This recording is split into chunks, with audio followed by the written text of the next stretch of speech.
Good afternoon, everyone. I told you I would update you concerning our murder we had this morning on St. Paul Drive, just outside of the city limits of Winter Haven. And I will first recap. A lady got off of work, our witness, and she was going to a friend's house in order to avoid the long drive home. As she pulled into the driveway of the friend's house, and that was on St. Paul Drive, 3060 St. Paul Drive. She called her friend inside and said, "Hey, somebody's laying in your driveway."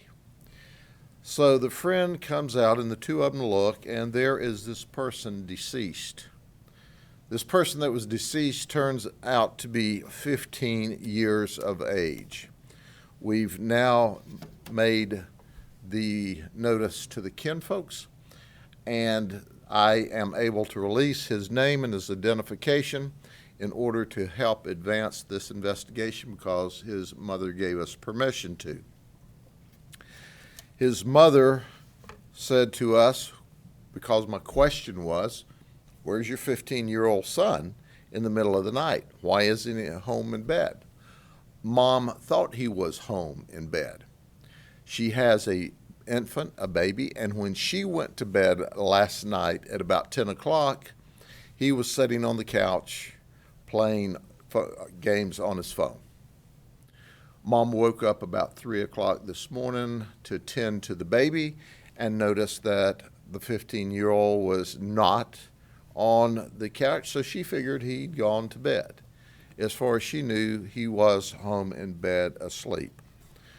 But our victim, Quashawn Burgess, Jr., of 955 Forest Drive in Bartow, was in fact, at 3 o'clock this morning, dead in the street or the driveway of St. Paul Drive in Winter Haven. This is a picture of Quashawn when he was 11 years old. He was a good kid. And Mom said that as he got older, he got to be a problem. Quashawn is now documented as a gang member.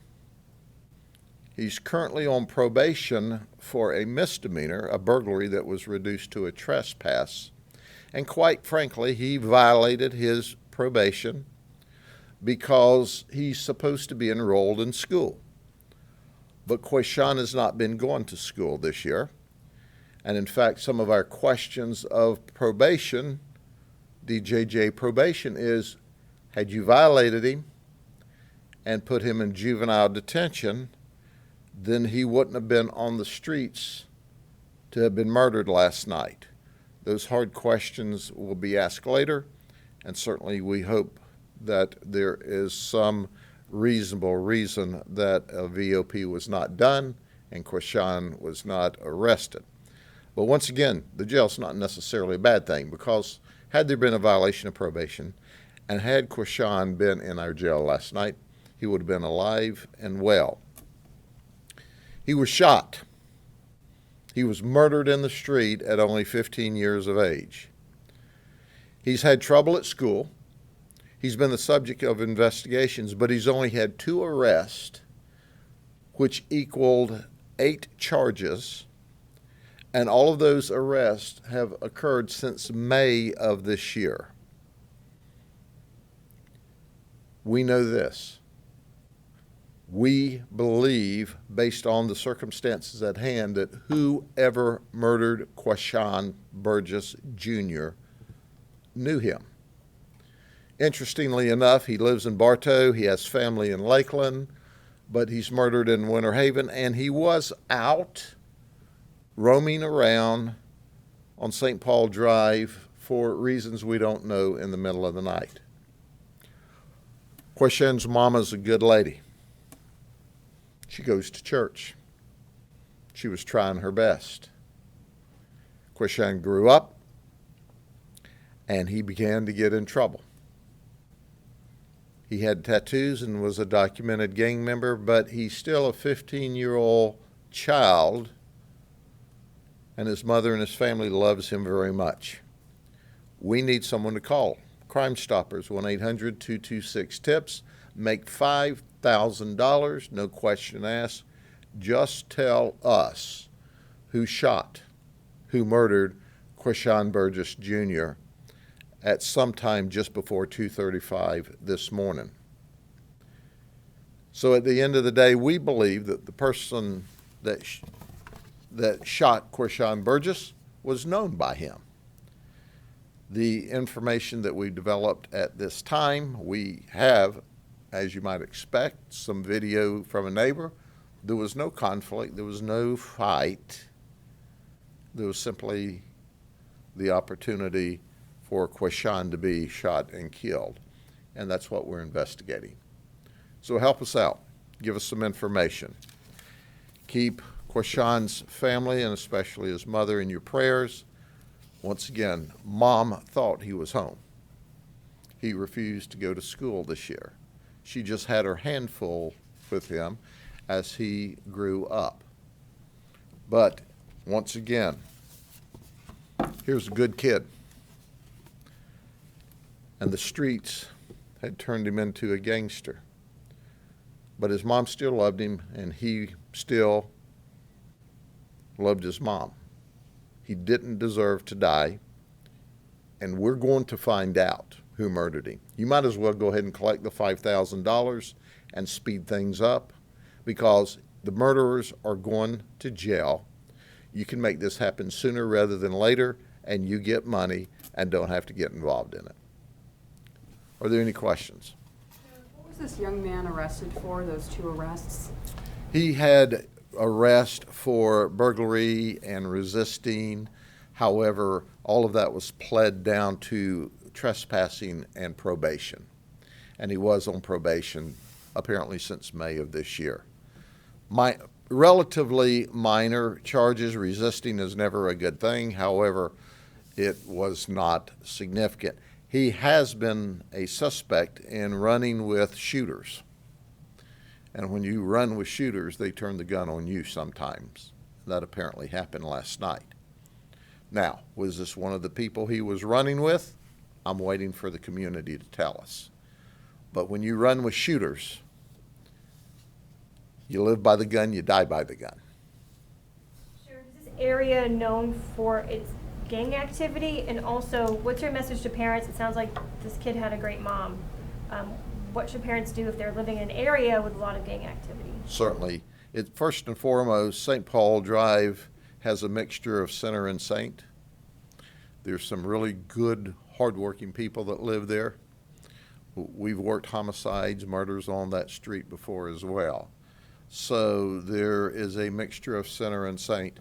But if you're having trouble with your son or your daughter, there's help. First and foremost, go to the school resource officers where he or she should be attending school. Go to the school officials. We will make sure we get them into school and we get them before counselors. Because, listen, it's not all right for kids to shoot kids. Not now, not ever. Our goal is to protect Quashawn Burgess Jr. We take an oath of office to protect him. He was a good kid who was going down the wrong path as he got into his teen years. And when you get hooked up with gangbangers and you get hooked up with shooters and you start running the streets and thinking it's cool, you can end up dead. And that's what happened to this Quashawn Burgess Jr. This year, is overall gang violence, gang activity up in Polk County? We started a gang task force in order to reduce this. Gang violence is on the increase across this nation. And of course, Polk County is no exception. While our crime is at a 51-year low, for which we're proud of, we've got problems with kids shooting kids. And primarily, they're gangbangers. And they're not only kids shooting kids, but they're retaliating. And as a result of a Lakeland police officer intervening in one event, he was shot by a gangbanger. We worked that investigation with the Lakeland Police Department after we'd arrested him for having a gun and breaking into cars 4 months earlier. He was 13 years old. So he's 13 that shot a Lakeland police officer not long ago. Our victim here is 15 years of age. I can't say in strong enough terms, this has to stop. And we as adults in this community have to stop it. And it starts at home. We can't manage them in school. We can't give them an opportunity to do better if they're not in school. We're not going to let kids shoot kids. If we have to keep them locked up in jail, so be it. I'd rather them be alive in jail than across the street in the medical examiner's office dead like Quashawn is right now. That's why we have our task force. We've taken guns off the streets. We've arrested a lot of gangbangers. Our state attorney, Brian Haas, who is simply the very best, has made it abundantly clear that he will waive them to adult court and appropriately have sanctions over them to keep them alive and well. So at the end of the day, we're doing what we can. We have stepped up the action with our gang task force, but we've got to have mamas and daddies and guardians and friends helping us and the school system and the community. We're not going to let kids shoot kids. And someone shot this kid. We'll figure it out. Probably another kid. But as you know, when you hang with shooters, bad things happen. And a real bad thing happened to not only Quashawn, but his family.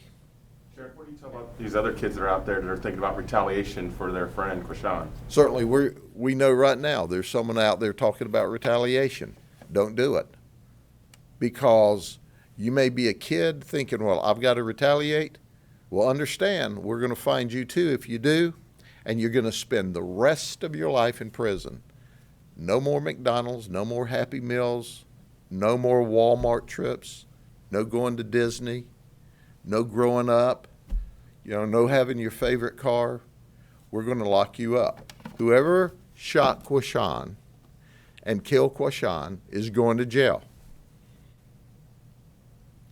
And our goal is to make sure we take him to a jury trial.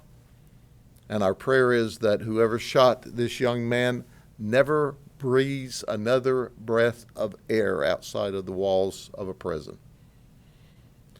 But it's not funny, it's not cool. But listen, folks, you all know, they're listening to this gangster rap. They're watching these videos. They're making their own videos. It's cool to do.